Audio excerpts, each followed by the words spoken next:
Minneapolis is just over the river from western Wisconsin communities like Hudson, where immigration agents are also venturing.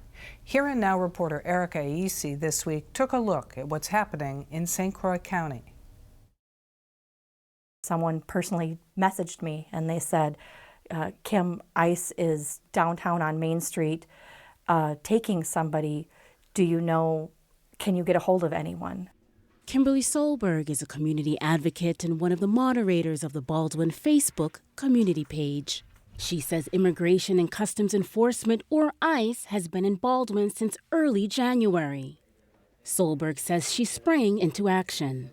I started reaching out to what contacts I had to try to find out, if people could get a hold of the farm and let workers know, just to be alerted that ICE is in the area and to make sure that their families are protected. About 4,300 people live in Baldwin, where farming is prevalent in this part of western Wisconsin. We have a very thriving, rich and diverse community of Hispanic and Guatemalan people up here working at the farms and being part of our community. Solberg says the immigrant community is working in Baldwin legally. To my knowledge, most of these families are here on work visas. I know the people that sponsor them. Baldwin is about 50 miles from the intense ICE activity in Minneapolis. But Solberg says ICE is active in the area.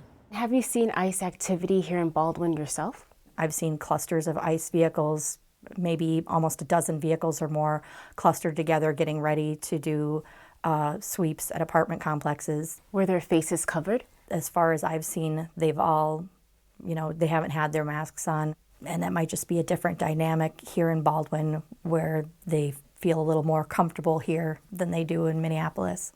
Solberg says she's seen local Baldwin police present in ICE raids. I have seen personally local law enforcement assisting ICE in ICE actions. Not the actions taking themselves, but local law enforcement were present. She was asked to start a group and connected with other organizations to share resources for Baldwin families who are impacted by ICE and afraid to leave their homes. Most of the people I know who give rides, who donate resources, are terrified that their name gets out there as somebody who is helping.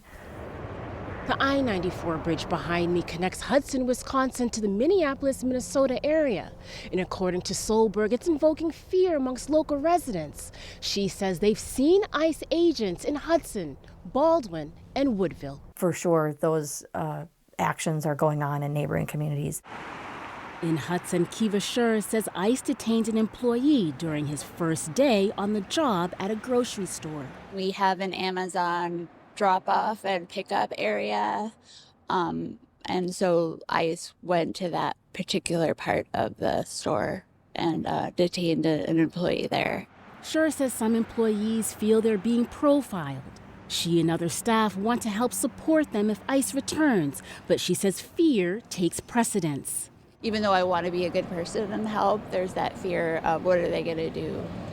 Are they going to use tear gas? In the darkest times, I'm gonna let it shine. Back in Baldwin, Solberg says the community is holding a vigil for their Minneapolis neighbors Renee Good and Alex Preddy, who were killed by ICE. It's about, having a peaceful presence. To help each other heal. And being there for each other. It shouldn't be about politics. In St. Croix County, I'm Erica Aisi for Here and Now.